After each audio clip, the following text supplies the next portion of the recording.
Hello and welcome back to Buckle Up. I'm Harry King and this is the Cupra Formentor. I think it's the best looking crossover on sale today. But how does it drive? So as usual, we're going to start at the front of the Formentor. I'll spin you around now because I'm doing this vlog style.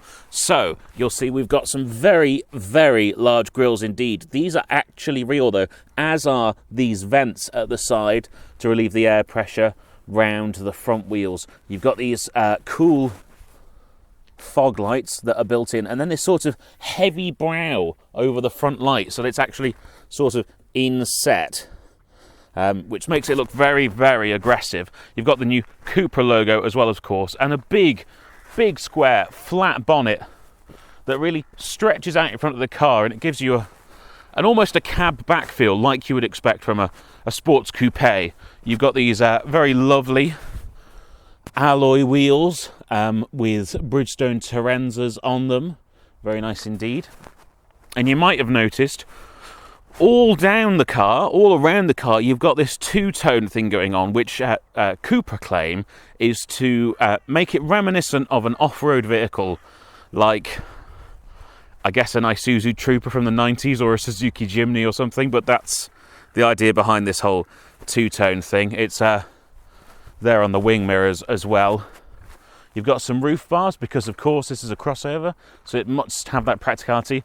And then a very, very coupe-like rear profile as well. You can see that the boot lip goes all the way almost to the rear seat. But let's open up that boot, having had a look at this lovely rear light bar.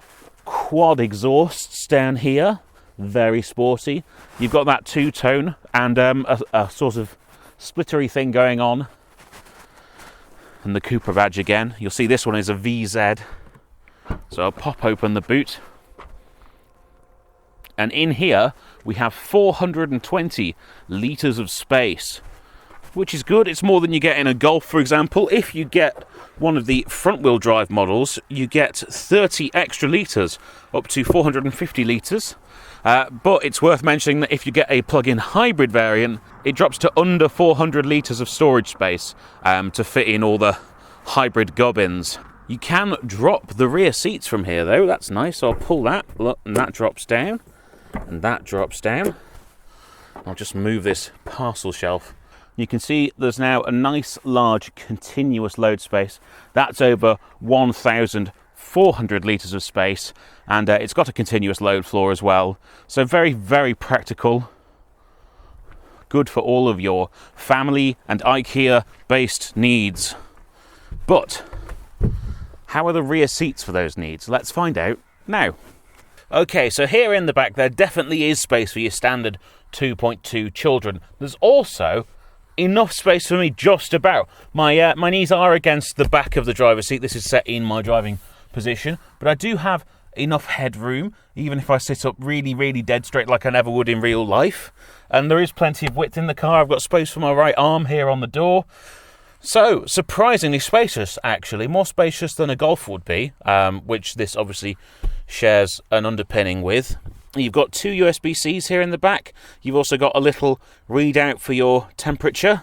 You've got these seat back pockets, and you've got this centre fold-down armrest as well, which actually, it comes out at a good level and stays at the right height, and it's got two cup holders in it. You've also got through loading, so if you wanted to go skiing or fishing or something, you could fit that in, or if you wanted to buy 15 curtain poles all at once, you're really sorted in the Cupra Formentor. You've got Isofix on these seats, and I feel I should mention at this point the lovely, lovely colour of this interior. This is petrol blue, apparently. I've seen petrol, it's never been this colour, but that's what they call their colour. But it's just so nice to not be in a car that's just black or grey as the default main colour. Really nice. But is it really nice in the front? It is lovely here, actually. Again, you've got lashings of this petrol blue colour. It's up here on the leather dashboard, soft touch, on the seats and on the sides of the floor mats, as well as on the door cards. And unlike nearly every other sporty brand in the world, Cupra don't just go for like a lightning blue or bright red or bright orange to signify well, to be their sort of signifying colour, contrast, sporty colour, they go for copper. So there's little copper accents everywhere. Round the air vents and all the stitching, and here on the steering wheel, around these buttons. It's really well put together, and it feels much more special than an equivalent Skoda or VW interior. And for that matter, Ford or Toyota. I really like the way the inside of this car is fitted out, as it were. Let's go to practicality next. So I've got a wireless charger down here with 2 more USB-C ports to augment the 2 for the rear passengers. You've got various size cubbies in the centre. Good place to put the keys. You've got a bottle holder here, and then a slightly smaller one where you would fit chewing gum or maybe an energy drink. You've got a cubby in here where you can keep all your stuff like charging cables, sunglasses, and it's on the smaller side, but it's big enough. You've got a damped glove box it looks really, really big, but then you notice there's this sort of shelf at the top that's blocked out. I don't know if that's the fuse box, but there's still a decent amount of space in there, because also this is your documents. They've not put War and Peace in the glove box, which is nice. You've also got bottle cutouts in the doors, and then in terms of gadgets and toys, fully electric driver and passenger seat. You've got radar cruise, and you've got all of your infotainment buttons on here. And on the Cupra steering wheel, thank the Lord, they're not capacitive touch, they're real buttons. And there's a scroll wheel for the volume, which is lovely because the screen, unfortunately, is capacitive touch. So you've got your unilluminated heat controls at the edge and your volume slider, and then everything else is in the screen, fan speed and all that other stuff, and you have to go to a separate screen to find it, and then it's hard to get back to the screen you were on. Many people have said many things about this system, and honestly I don't need to labour into the point more, but VW Group themselves have acknowledged that needs to be improved, and Cupra do a lot to improve it by putting proper buttons on the steering wheel, but you do still have to deal with the climate control in there. It's a 12-inch digital display, and then there's a digital gauge binnacle as well. I've got these big sporty paddles on the back, for this is a sporty crossover after all. And overall, I mean, you sit nice and low in this cabin. You obviously sit elevated from the road, more elevated than you would be in a hot hatchback, for example, but you sit right down inside the car, so you've got loads of headroom and you feel like you're hunkered down. You've got this nice high center console next to you, and it's a really rather sporty driving position, and the seats as well are really good. They're bucketed out, they've got these lovely side bolsters, they've got an integrated headrest, which is just always a bit sportier, isn't it? So it feels like it's going to be very good to drive. Shall we find out?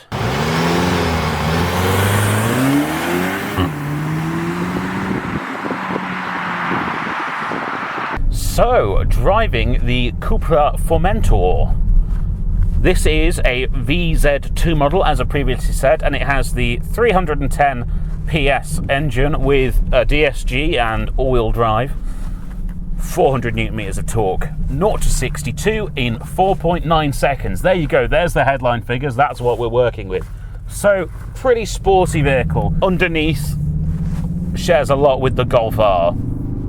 More the Mark 7 than the Mark 8, but it's, solid underpinnings. And driving down the road, it feels rather good indeed. So I've got it in Cupra mode at the moment, which obviously sharpens up the gear changes and the throttle response. And I'm just coming out of a village. It's quite busy, but I'll pop my foot down now. And it just sticks and goes down the road.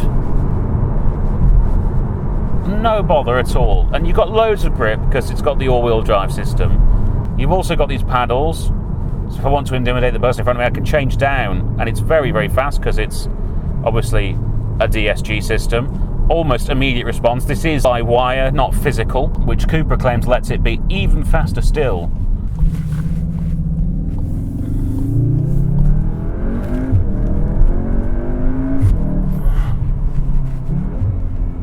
It will very quickly change back into automatic mode once you stop using the paddles, but they work well.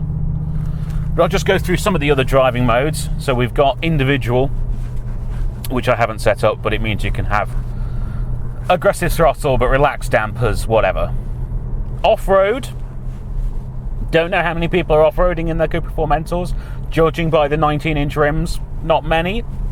But it's there. I'm guessing it'll help you out if you have a particularly difficult traction situation like snow. You've got comfort, which is how the car starts, and then you've also got sport, which is sporty but not quite as sporty as Cupra, which also engages some speakers inside the car to beef up the sound of the exhaust without making it all asbo loud on the outside. So you can feel like you're driving the most powerful car in the world because of the engine noise you're hearing without disturbing your neighbours. Which may be to some people's taste, but I'd rather have a nice raughty exhaust on the car. Infotainment, need to talk about it. It's wireless, Android Auto, Apple CarPlay, all wired. It's not been the smoothest throughout the week where I've had this car. It will sometimes get stuck in a loop where it just keeps telling me the car does not have this feature. I need to contact the dealership, and it will say that out loud every 20 seconds, and I have no way of muting it or stopping it. That's quite irritating. Or, like right now, it starts immediately, connects to Android Auto, it's seamless and smooth and works beautifully. And it's a really, really nice benefit over having to use a cable. But that's only applicable if it's going to work every time. Otherwise, it's a gimmick almost. Now, the actual handling, the turning's nice and tight. I've got good feeling through the steering wheel. And both the throttle and the brake pedal are very nicely weighted. An engine response is it's the A888 2-litre unit that's in so many VW products. But it's just lovely, and you can just string this down a road at really surprising speeds.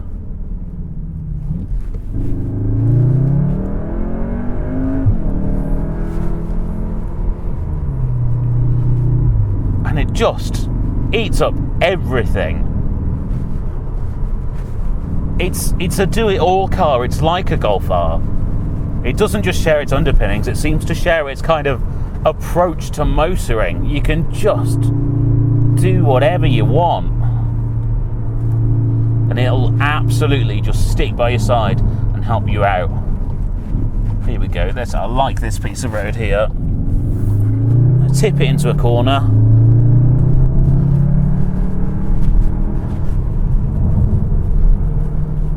There's just so much grip. You would only find this kind of handling normally in a hatchback, a hot hatchback or better, sports saloon, something like that. This is not what you expect in a family crossover. That's the infotainment bugging in again, asking me if I'd like to do something, because every time you say the word, the name of the car, it thinks you want to talk to it. So I think that's very much, it's a brilliant example of this car. I'm having a great time. It's really engaging. It's a great driver's car, and as I've said throughout the rest of the video, there's loads of practicality. But my God, this software is infuriating. I really, really like this, and I really, really like how it drives. But it's about whether or not you can deal with that. Well, I think with that, I've said enough, and it's probably time to go back for a conclusion.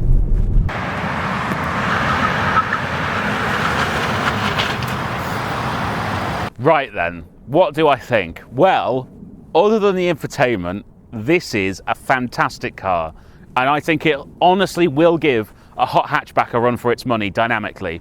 So there's really nothing to lose from a driver's perspective, just you have to learn to live with that infotainment. Thank you so much for watching. Please remember to like, comment, and most importantly, subscribe. You'll find all the links to all of our social medias down in the description. Please go and follow us in one of those places, or all of them. You'll also find 2 ways to support the channel. We have a merch store where you can buy fresh merch like I'm wearing now, or you can become a member on YouTube on our channel right here and now. Do it now! Okay, see you next time.